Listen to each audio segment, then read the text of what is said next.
आजचा क्वेश्चन आहे classify the decimal form of the given rational number into terminating and non terminating recurring type. आपल्याला काय करायचं आहे की या जो रॅशनल नंबर आहे याला कशामध्ये डेसिमल फॉर्म मध्ये कन्वर्ट करून टर्मिनेटिंग अँड नॉन टर्मिनेटिंग मध्ये काय करायचं आहे कन्वर्ट. त्यासाठी आपण काय करू न्यूमरेटरला आपल्या डिनॉमिनेटरने काय करणार आहोत डिवाइड. काय करणार आहे 5 टू जा किती 10 उरले किती 3 पॉईंट दिले 30 झाले. काय होते 5 6 जा 30 रिमाइंडर किती आला 0.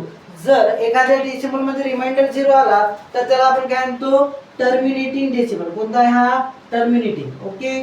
त्यानंतर दुसरा क्वेश्चन काय आहे पुन्हा काय करायचं आहे न्यूमरेटरला डिनॉमिनेटरने डिवाइड करायचं आहे. पुन्हा काय होते 11 0 जा 0 उरले किती 2 पॉईंट दिले झाले 20 11 1 जा 11 उरले किती 9 झाले किती 90 11 8 जा किती 11 8 जा 88 उरले किती तुमच्याकडं 2. त्यानंतर पुन्हा 20 काय करणार आहे पुन्हा 11 1 जा 11 आणि किती उरले 9 पुन्हा काय आता आहे रिपीट रिपीट रिपीट पुन्हा काय येणार 8 म्हणजे 18 18 काय आता आहे रिपीट.